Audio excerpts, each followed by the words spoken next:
Okay. So we'll ask them to write immediately where they're from. Okay, Mariana said no problem.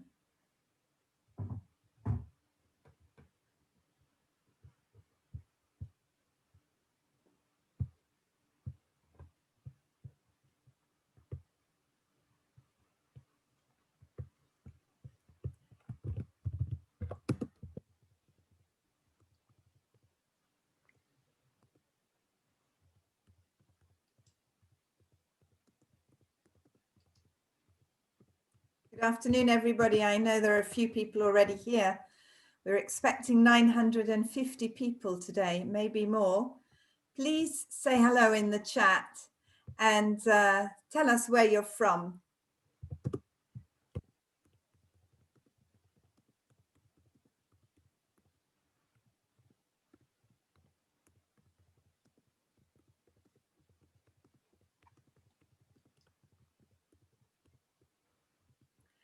Wow, we've got a lot of people. We've got people from outside Italy too. I saw somebody from Romania. We've got somebody from Rome, from Turin, from Milan, Ukraine. Wow.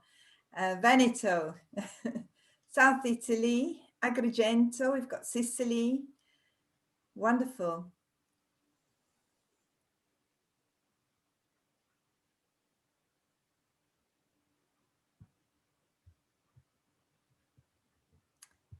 From Carpi.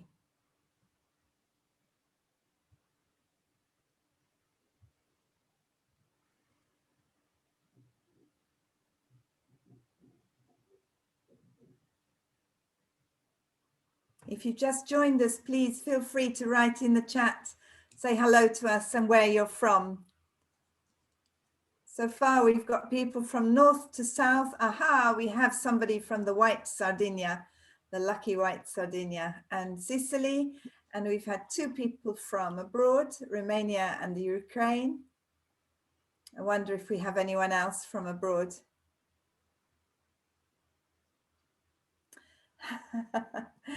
Where am I from? Okay, I'm from England, but I haven't lived in England for a long time, more years out than in. Oh, we've got people from the Apulian region, Padua, not far away, La Spezia. I'm from the UK, but I'm based in the north. I'm based in the province of Vicenza.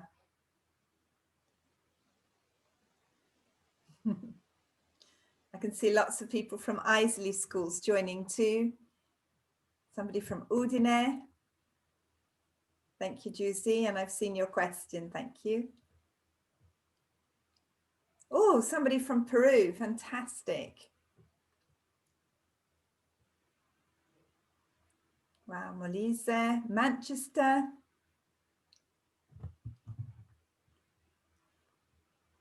And there are now 122 people with us, so please keep writing. We've got 3 more minutes to go before we start. We're expecting nearly 1,000 people today.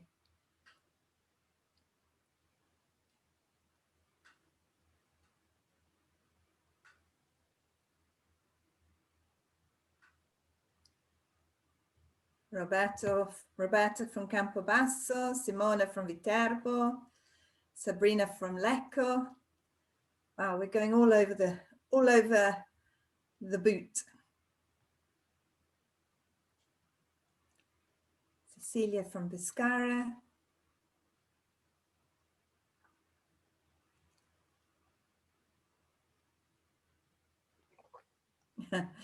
Gilda, certificates will be issued when you've completed the feedback at the end. I will give you all the information in a minute.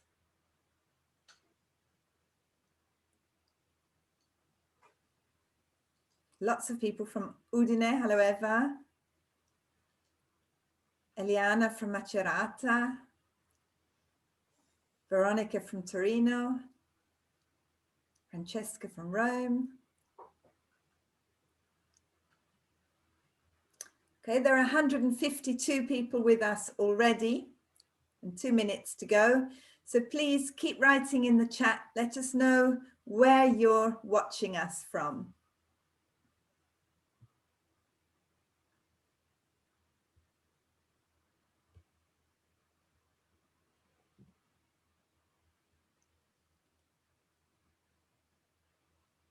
Florence, we've got somebody from Greece, wonderful. Our third person from abroad. Elisa from Como.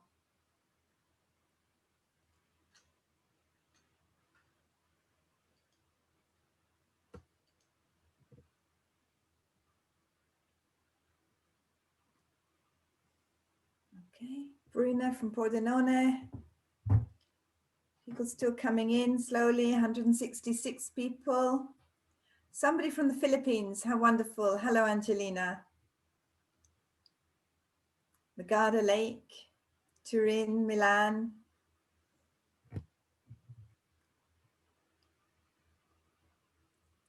Sunny Calabria. Ooh, it's cold up here.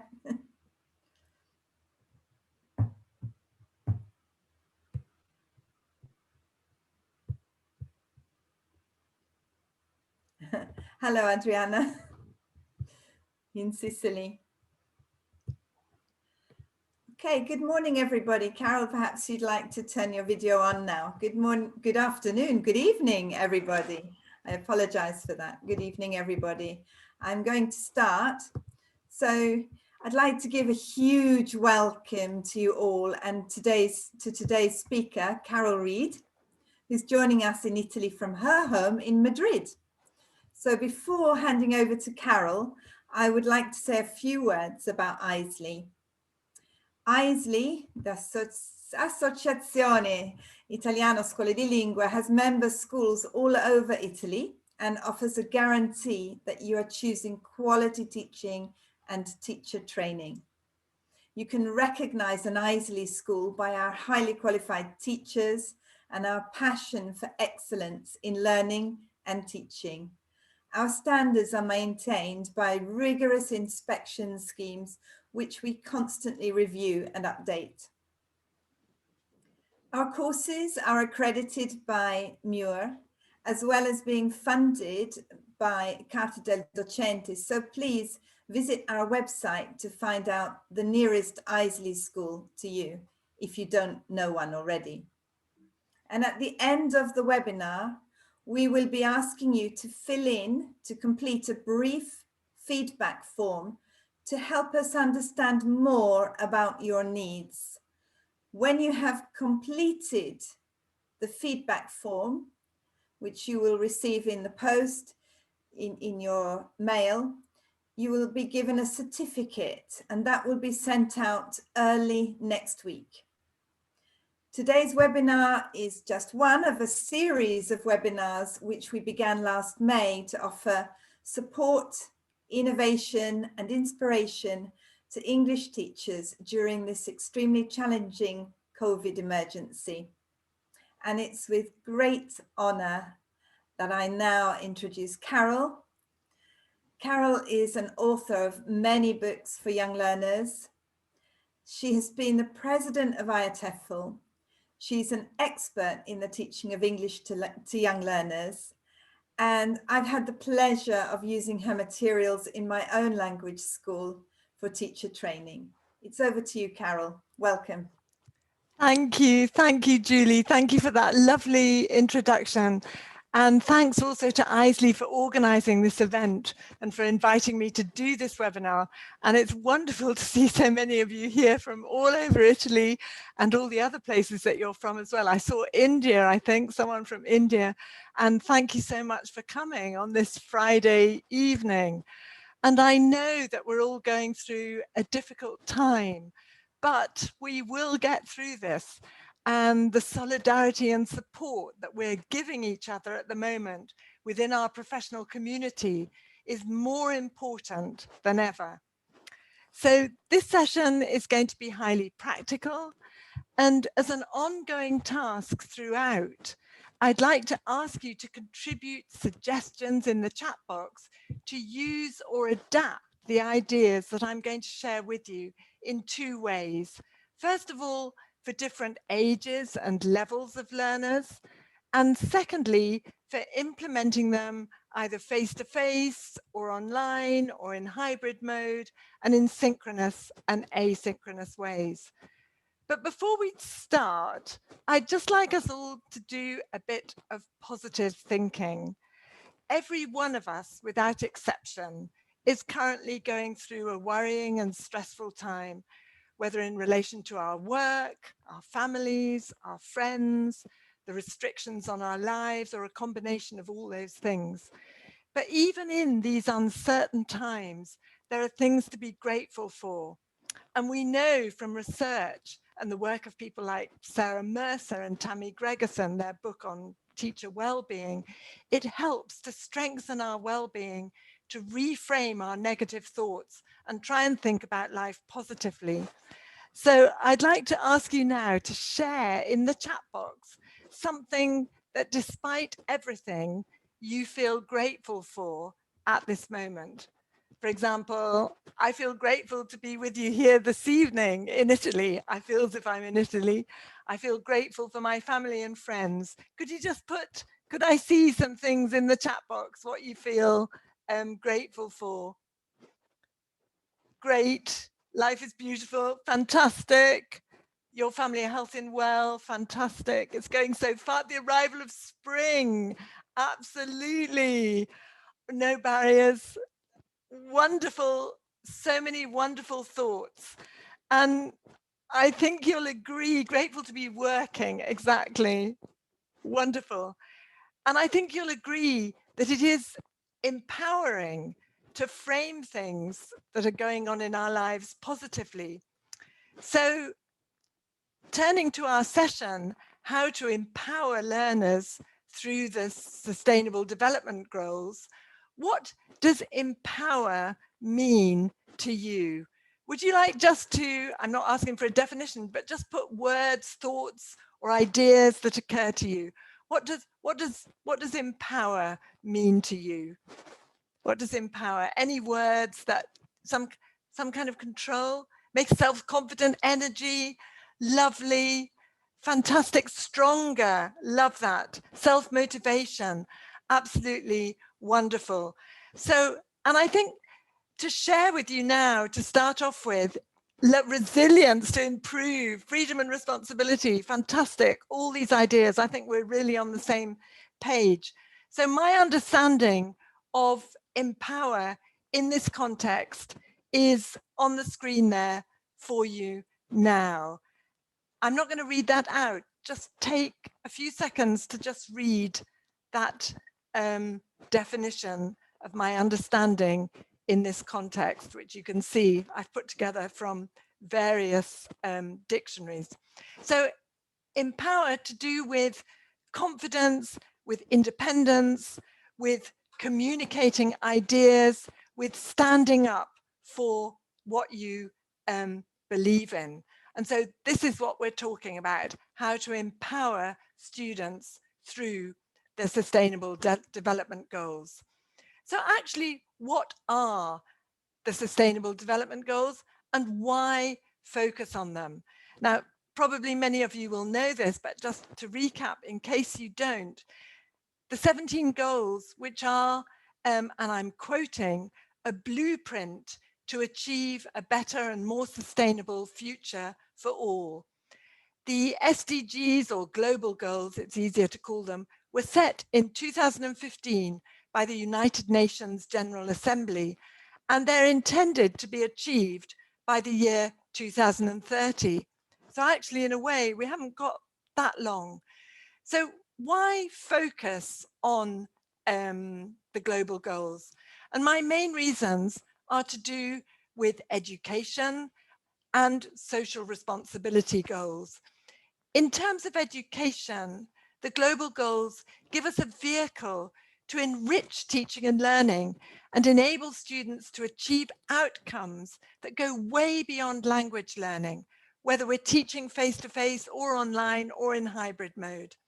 And in terms of social responsibility, they provide a context which promotes attitudes and values such as cooperation, collaboration, empathy, and respect for others that underpin the development of greater fairness and equity in a fast-changing global world.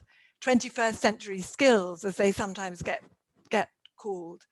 And I also think that actually at this time, it's often the case that our students want to talk about real issues, and they actually have less time for trivia due to the seriousness of what we're going through.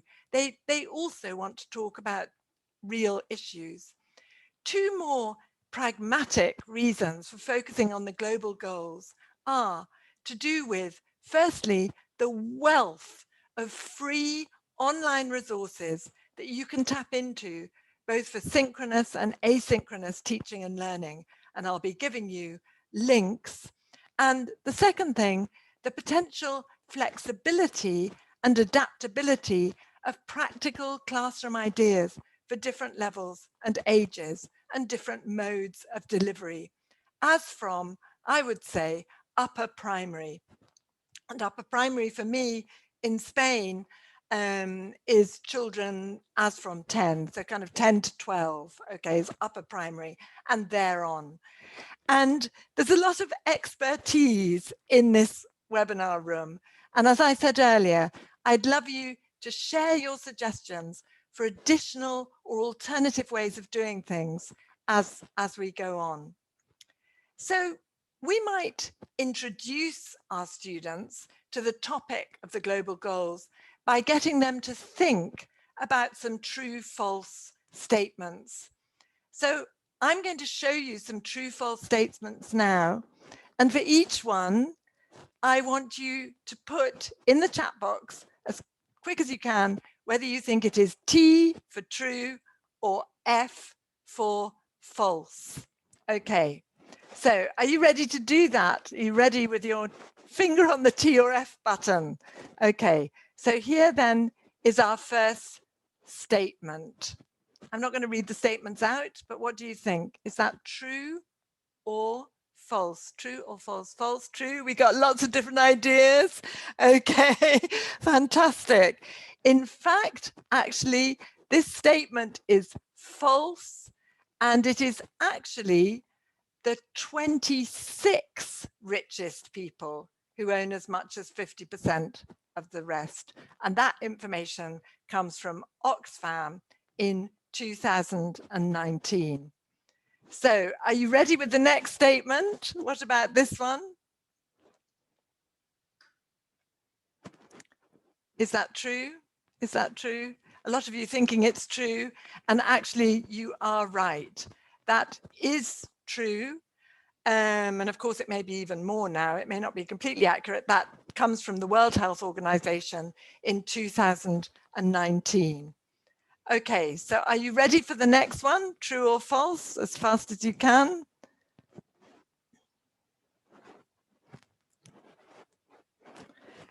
Well, of course, going to school now is special circumstances because of the pandemic, and so there are probably more children.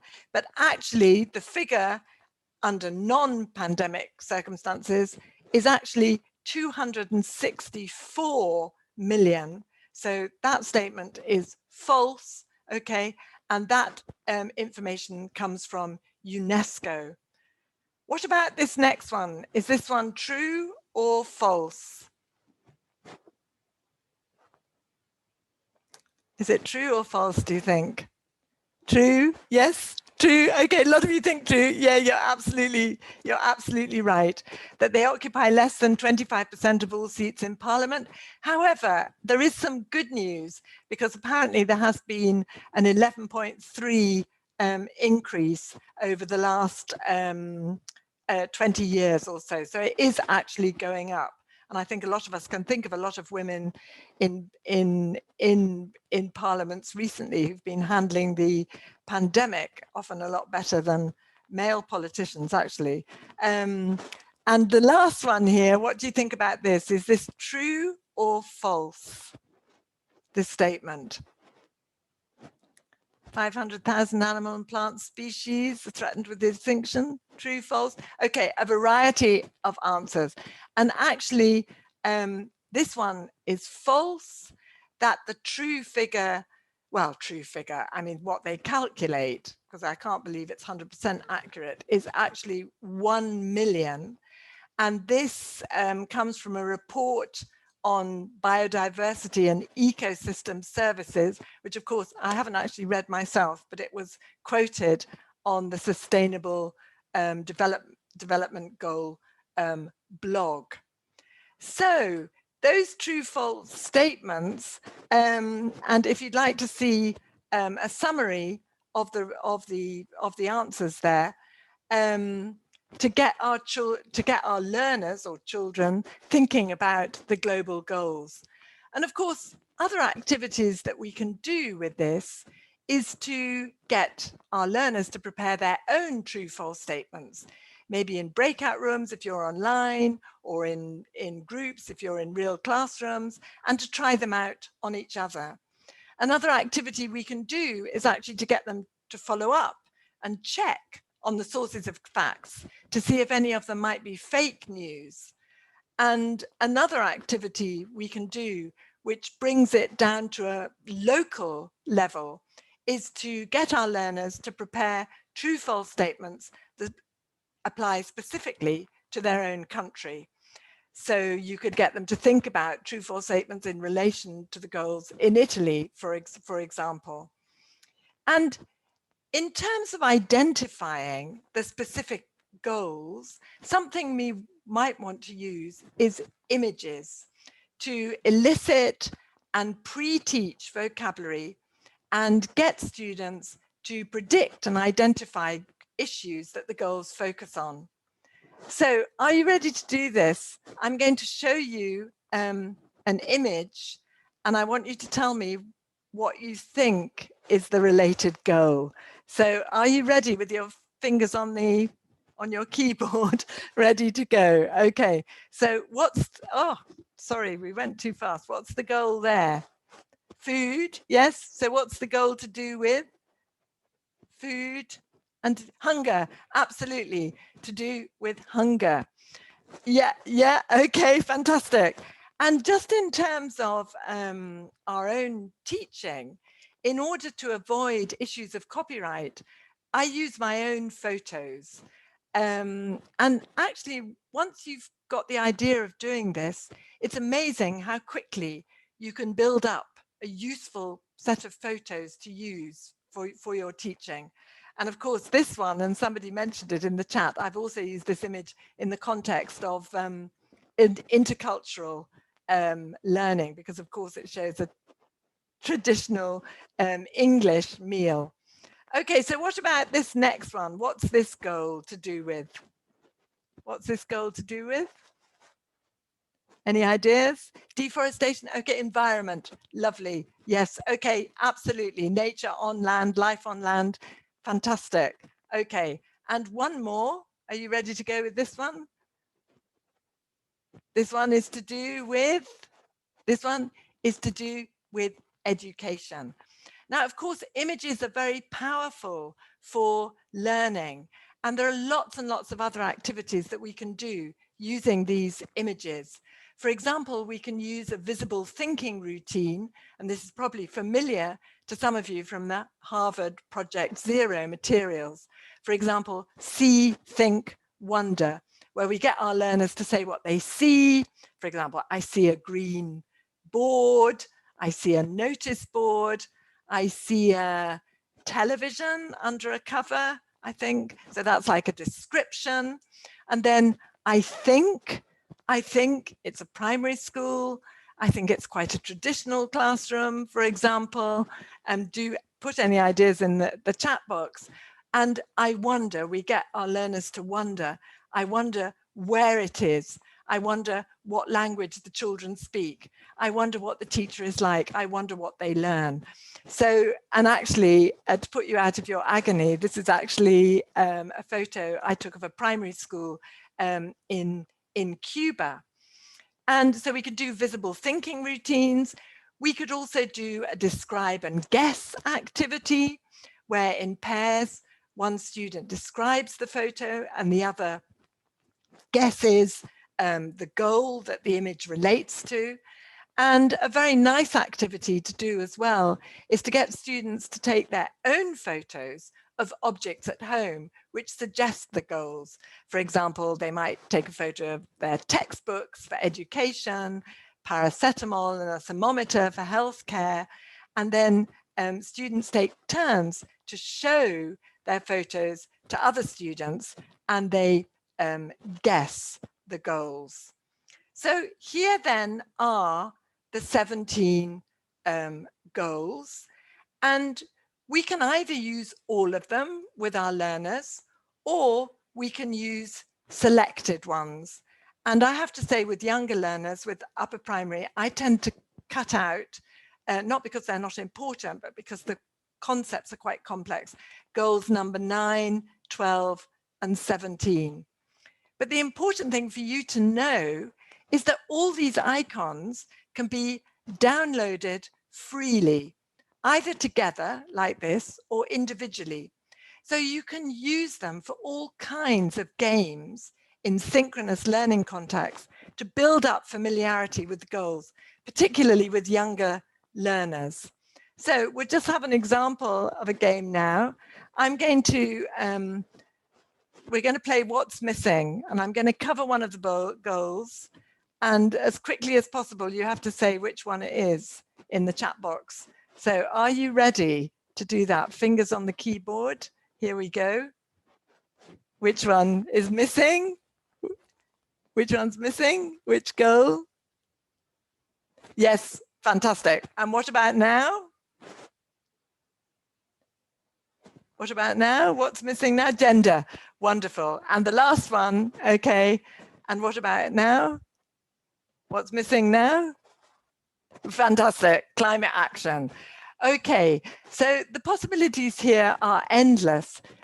Using games that most of us are really familiar with, you know, memory, we can play bingo, we can play snap. We can also use the global goals as a simple board game with a counter, and 4-sided dice is easier to make, okay? And learners land on a square, and for example, the task is to name an issue related to the goal or a way to solve it. And they can also use the goals to create their own board games and then exchange and play each other's games. So there's lots and lots and lots of possibilities here for things that you can do to familiarize students with the goals. And as we introduce the goals, we also want to familiarize students with relevant vocabulary to talk about them.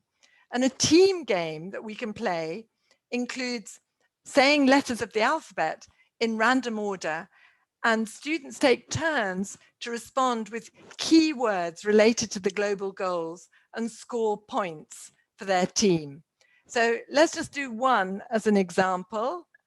If I say P, any idea? Pollution. Lovely. Okay, actually that was in answer to the other thing, but this would be one of our work. Poverty, peace, fantastic. Partnerships. Okay, so let's try another one. Put your words in the chat box as fast as you can with E. E. Goal related words. Environment, education, equality. You're fantastic. You're so fast. Absolutely brilliant. Okay, let's do another one. Are you ready? H. H. Health, hunger, healthcare. Brilliant. Okay. And we'll just do one more. C. C. Climate. Climate, culture, okay, consumption, lovely, okay, clean water, cities, communities, that kind of thing. Okay, so getting our vocabulary to be able to talk about the global goals. Now, we also, as we delve deeper into finding out about the global goals, we need also to establish the aims of the goals in language that learners can understand. So here we have a few examples, okay, of the goals and definitions. Now, this level is suitable for upper primary, lower secondary. And what the students do is match the goals and the definitions. So are you ready? I want you to just find the definitions as fast as you can and put your answers in the chat box. So for example, 1 is D. What about 2? What about 2? What is 2? 2 is E. Fantastic. Okay, lovely. What about 3? What is 3? 3 is A. Brilliant. Okay, and 4? 4 is B. Okay, you're so quick. And 5, obviously, is C. Absolutely. So for older learners, these definitions can be more complex and more sophisticated, or with more advanced learners, you might get them to come up with the definitions themselves. These definitions, they all start with to ensure. And by the way, the link that I'm giving you at the bottom of the screen there is where you can find definitions for all the goals in a chapter that I wrote for this publication.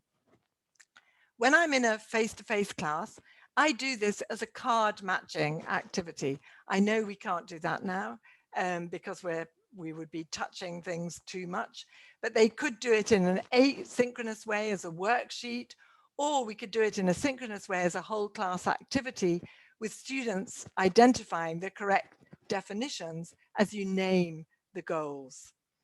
So once we've established the aims, what we might go on to do is to use a graphic organizer, okay, and we could use either a face-to-face or a virtual version of this cooperative learning activity, and this is known as a placemat. And what we would do is to get learners to work in groups in breakout rooms and prioritize 3 to 6 goals. So they would do that individually, and they would formulate and note down their individual ideas before coming up with a collective result and reasons to justify their choices. They then share their ideas with the whole class and decide on the most important. And if you like, they can subsequently rank order the rest of the goals, although actually that's quite a lot to do. I think probably up to 6 or 10 is sufficient. And we then get agreement in the class about the most important goals. And we also perhaps, specify further what are the most important goals for Italy, for example, or whatever country the learners are from. Now, something you may have noticed, and if you have a look at them now, the logos, that the logos of the goals are actually quite sophisticated. And the aim of the next activity is for students to design their own logos for goals of their choice that they think may have more impact or be easily understood by everyone or be particularly relevant for their own country and context. So I'd just like to show you now a couple of examples, okay, of logos produced by children. And you might think that this activity is more suitable for younger learners. And in a way it is, but it can also be an interesting and varied challenge to be carried out asynchronously for older learners using online design tools. And students can then compare their designs and possibly vote for the ones they like best. Another thing, moving on now, that gets learners to think more deeply about the goals is to tell them that the goals can broadly be divided into 6 themes, Okay, I mean, in a way, I'd love you to be able to come up with these 6 themes, but it actually takes quite a lot of thought. So do notice how in many of these activities, we really are engaging our learners in their thinking skills, and not just their lower order thinking skills, but their higher order thinking skills as well. So the 6 themes that I'm going to show you here, and again, these are expressed in a way that younger learners can understand. But alternatively, as a cooperative learning and problem solving activity with more advanced tasks with older learners, they can define the themes themselves. With younger learners, it works better to give them the definitions in language they understand. And then what they do is work together to categorize the goals. And I think what I want to really emphasize here is the way that this provides very specific language practice. So for example, I'm showing you the results here, okay? I've sorted the goals for you, but we would get the children to do this. And it's, of course, it's really nice to be able to do it with real cards, you know, on a table. And then they will come up with language like this. For example, I think goal 2 goes here because if people don't have enough to eat, they get sick. So we've got that pattern. I think goal X goes here because da da da da. Okay, so for example, another one, I think goal 5 goes here because it's fair that boys and girls are equal. And so actually our students are categorizing the goals, and there is overlap. You know, there is also, you know, they may have different views, and that's fine. And we might go into talking about those as well.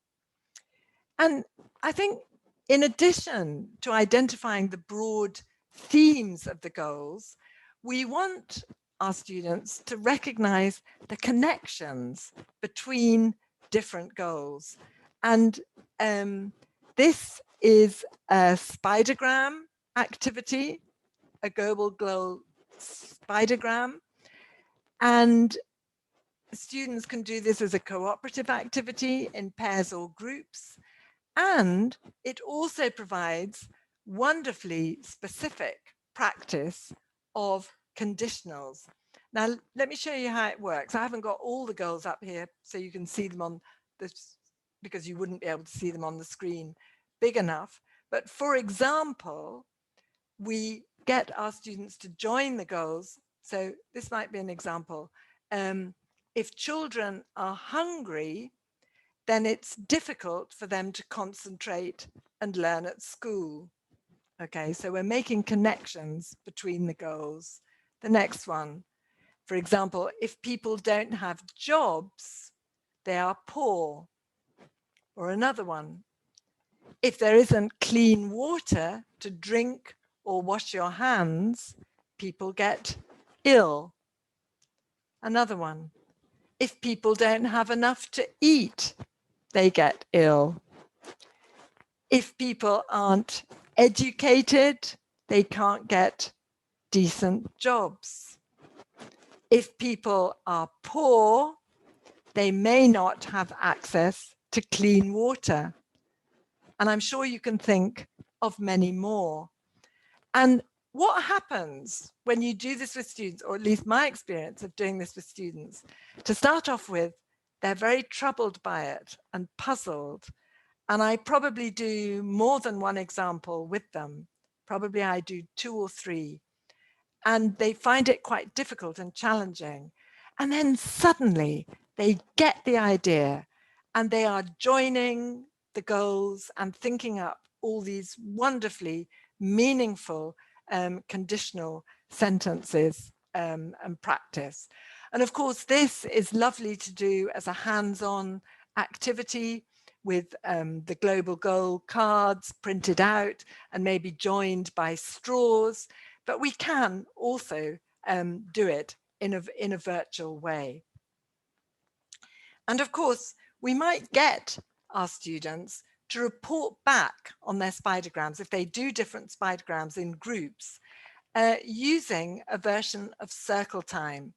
Now, I know that traditionally circle time is associated with teaching very young children, but the idea of turn taking and listening respectfully to others in the group is important for older learners too, and in an online environment as well, and is useful for specific language practice.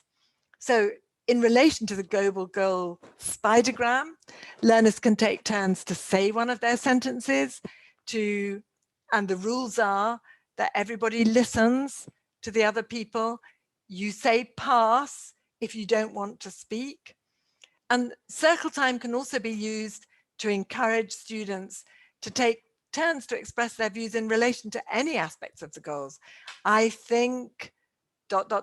is the most important goal because, or one way to end poverty would be, okay, and we can go round the circle, or we can use circle time to talk about goals that are more or less relevant, or which are easy or hard to implement where you live. And with older students, you can ask one or two to record the ideas and actually build up a mind map as other students speak.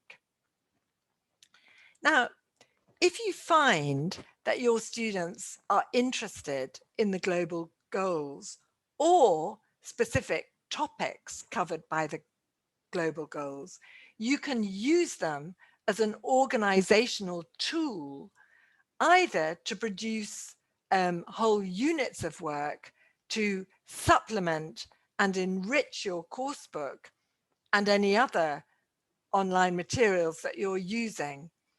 And if you do that, you'd need to select and sequence the goals that you're going to focus on.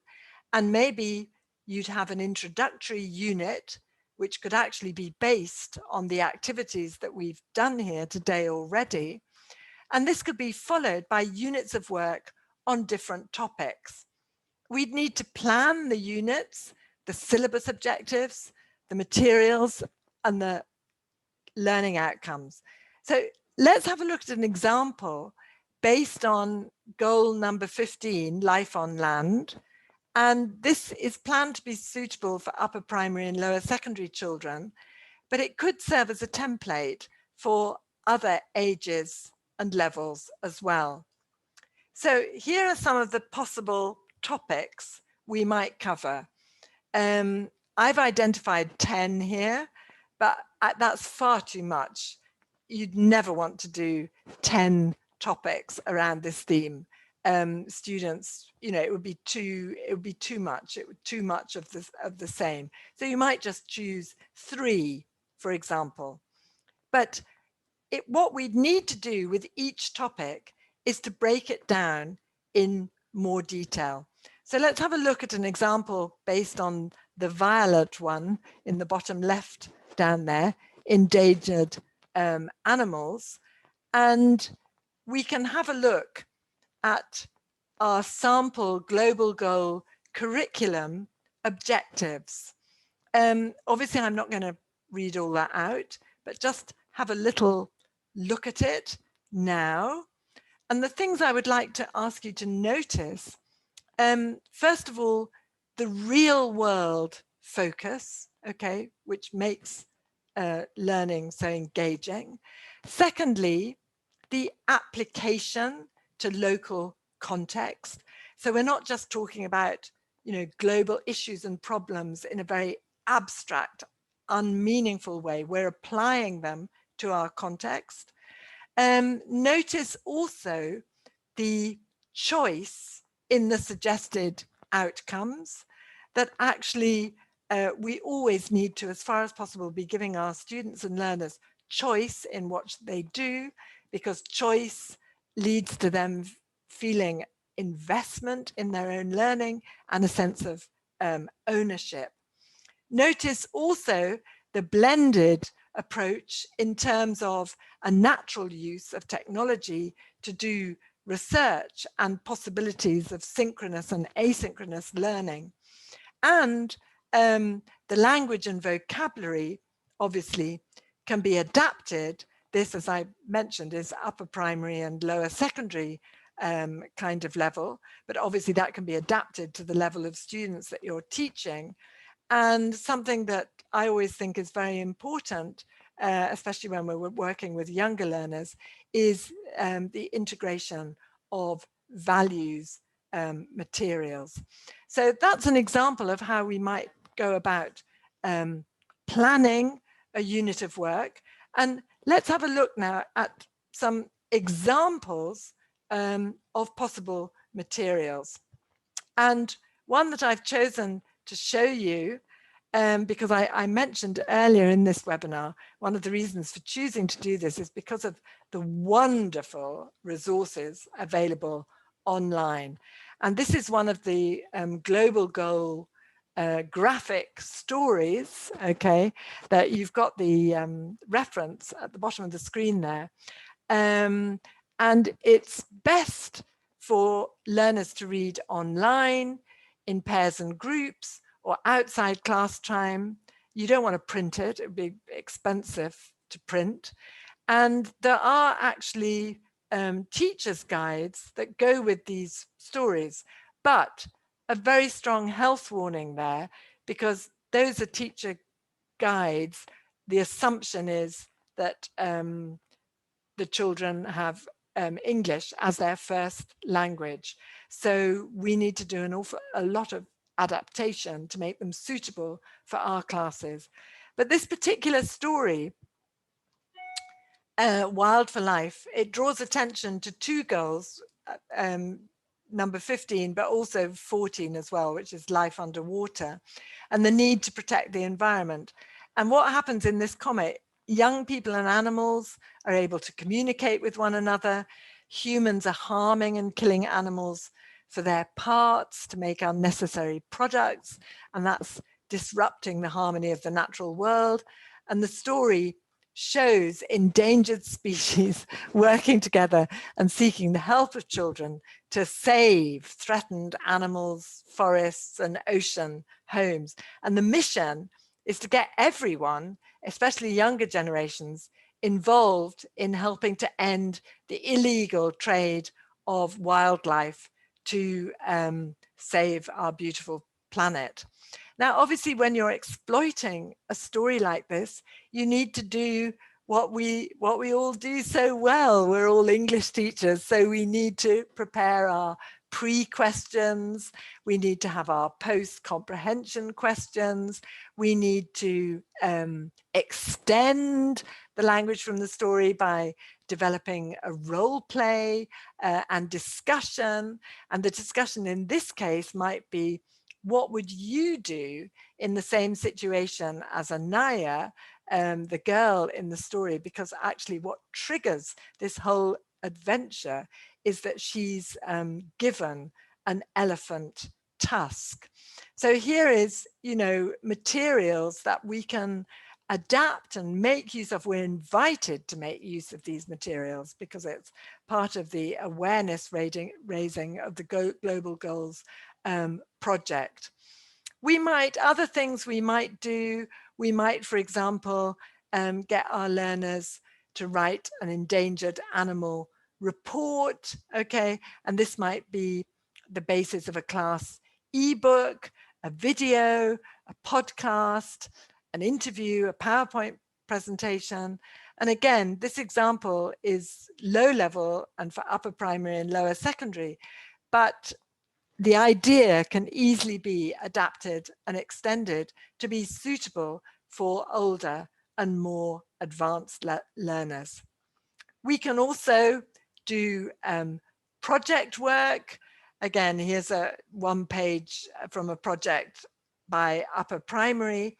And another approach, which I think is really useful when we're working online and also when we have different levels of learners is to use an inquiry-based approach and to get our learners to formulate a question that they're interested in finding out about in relation to one of the global goals.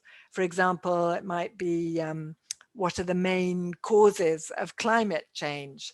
And then to do online research on sites you recommend, if we're talking about younger students, and then present their results in the form of a written or audio report, a PowerPoint presentation, or a video. And actually, if you do several units of work on different global goals, after a while, when students are familiar with them, you might organize a global goal class debate, okay? And this is a global goal class debate about what will happen after the pandemic, okay? And so students could work in groups, prepare their arguments for each side of the debate, and you could support them by providing them with pro and con cards about what might happen. So for an example of a pro might be that people will recognize that the more you invest in health and sanitation in developing contexts, the more likely it will be possible to control or stop a pandemic in the future. And an example of a con might be after the pandemic, countries will focus mainly on protecting themselves and their economies and invest much less in the global goals. And so we could then have our debate, and afterwards we could get our learners to respond to an online poll such as Mentimeter and decide, you know, which side of the debate the class is on. So what we've done in this webinar is we've looked an imaginary animal in danger. That's a lovely idea. Yeah, that's brilliant. That's brilliant. Yeah. Okay, fantastic. So we've looked at a range of possible ideas, and I'm sorry, I'm sure I may have missed some of your ideas in the chat box, but that's really lovely to see. I love the creative animal in danger. We've looked at a range of possibilities. So what are the benefits? Okay, the benefit, now this is a bit, I'm sorry about this, is a bit text heavy, this slide. So I suggest, you know, just take a screenshot of it if you want to. I don't want to read out all the points there, although you'll see that I've highlighted the main ideas in bold, and this is also adapted from my chapter in the publication below, so you can, which is free, so you can follow it up. But I think to summarize those benefits, essentially what we're talking about is meaningful, engaging content which relates to the real world and develops language, thinking, and social skills, and responsible attitudes and values in ways which build confidence and competence and empower students, both as language learners and as responsible global citizens. So we really are integrating that idea of global citizenship and very concrete and structured language learning. And as I mentioned at the beginning, as I mentioned at the beginning, there's a wealth of online resources, and I want to show you those now. My mouse seems to have developed a life of its own. Okay, so basically you have the website on the left, the world's largest lesson, Global Goals, where there is a fantastic wealth of resources, and new things are also being added all the time. There are the icons that I told you about, there are fact sheets, there are stories, There are lesson plans for younger students up to 14, although, as I say, big health warning, because in my experience at least, they always need a lot of adapting for ELT learners. And the other resource is the British Council publication that you've got the cover on the right, that is also completely freely downloadable. And I've put the link on the bottom there. And I've obviously drawn from my own chapter in that book, but there's a wealth of other chapters which you can draw on for older learners, for adult learners, for teenage learners, you name it. There's a fantastic lot of ideas. So that really brings me to the end, and we've got a little time for questions. And I hope that the session has given you ideas on how to vary the materials that you may be using, or to sort of extend your coursebook materials, because coursebooks often have things on food, on climate, on animals, on the environment, and you can extend what you do by using some of these resources in a way that empowers students to talk about issues that really matter and give them a voice in which to do so. So that brings me to the end. So if anyone, I think we have time for some questions. So if anyone has any questions, or if Julie or Joanna, if you've collected some questions, I'd be I have one question already for you. People are asking if there is a site where they can get the grid that you showed earlier. Oh, the grid, that's my grid. That's not on a site. You mean the syllabus objectives? Yes. Yeah, no, I mean, in fact, I mean, I've done it for that sample unit, and I have been planning to do more for other units, but I don't have them. So do you want me to go back to it though, if people want to take a screenshot of it? Yes, please. There we are. That's the one. That's the one. Yes, because you can use that as a framework for planning on any topic. Absolutely. Yeah. So I think there's a question here from Mercedes. What kind of project can we assign? Well, it's interesting with project. I mean, there's many different ways we can go about project-based learning. One of the ways that I'm increasingly finding is worthwhile is one where students set their own agenda. So they formulate the question that they want to find out about. And because it's their question, it actually makes it very, very motivating. And it also enables you to differentiate between different levels of learning. So for example, I mean, the example I gave, I think I said something about what are the main causes of climate change. And you can imagine that question being answered at very different levels of sophistication. Another way of doing projects with younger learners, which I like very much, is the concept that you make an individual contribution to a collective outcome.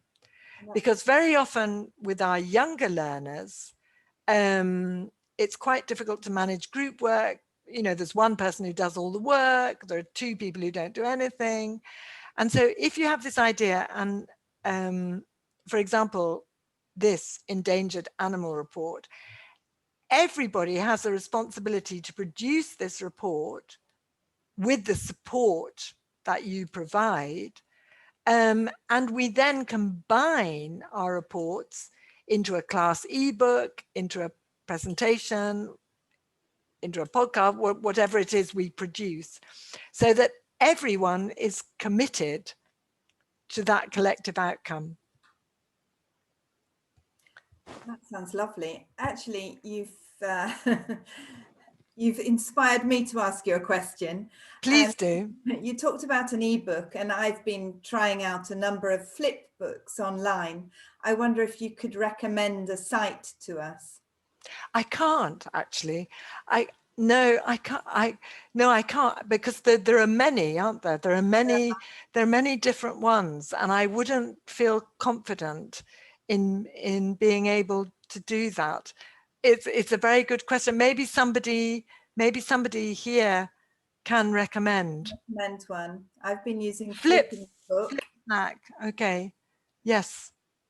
Fantastic. Which one have you been using? I've been using Flipping Book. Right. Right. Thank you. Flip Snack. I'll try that. Thank you. Any other questions? Possible types of assessment at the end of the didactic unit. That's rather nice, isn't it? Maybe connected to. I think assessment, I mean, assessment is obviously a big topic on its own, but I think I would very much want to have an assessment for learning approach, where actually in terms of doing our projects, we identify the kind of learning outcomes we're going to achieve, and the success criteria. In other words, success criteria, how do we know we've achieved it, which are agreed by the students. Exactly. So we have their complete buy-in and involvement to the assessment process. That's it. Formative assessment. I mean, assessment for learning is kind of taking formative assessment one step further, if you like, and even formal assessment can be used in a formative assessment way. You know, if you look at the results of formal assessment and see how they can then contribute to a plan by the learners for future learning. Perhaps to use the LOTS, the lower order thinking skills, and HOTS, and use the verbs connected to them to word your assessment. Exactly. Can you remember? Exactly. That's a lovely idea, and it gives us a very neat template and framework for doing it. Great. Yes. Everybody has said how wonderful this session has been. I think people are over the moon and they've really enjoyed it. Thank you very much, Carol, Reid and AISLi, for the interesting opportunity. Thank you, AISLi, for their always interesting webinars. Thanks a lot. Carol, your session was wonderful, really interesting, excellent, great experience. So on behalf of AISLi, I'd really like to thank you. It was so professional, really excellent, Carol. Thank you. Thank you, Julie, and thank you so much to everyone and for your amazing participation, because the chat box was going so fast at one point I could hardly see what you were saying, which is fantastic. So best of luck to you all. Yeah. Thank you, Carol. I'll just remind people that yes, we did record it and it will be available on the AISLi website. So please feel free to look at the AISLi website. And if you haven't already understood, you will be asked to give some feedback so that we can understand what you need, so we can plan future webinars. And when you've completed the feedback, everybody, you will receive your certificate of attendance. So thank you. Carol, what can I say? Thank you, thank you, thank you. Thanks a lot then, Julie, and to everyone. Okay, okay, so bye everyone. Bye, bye, bye. Thank you very much. Bye.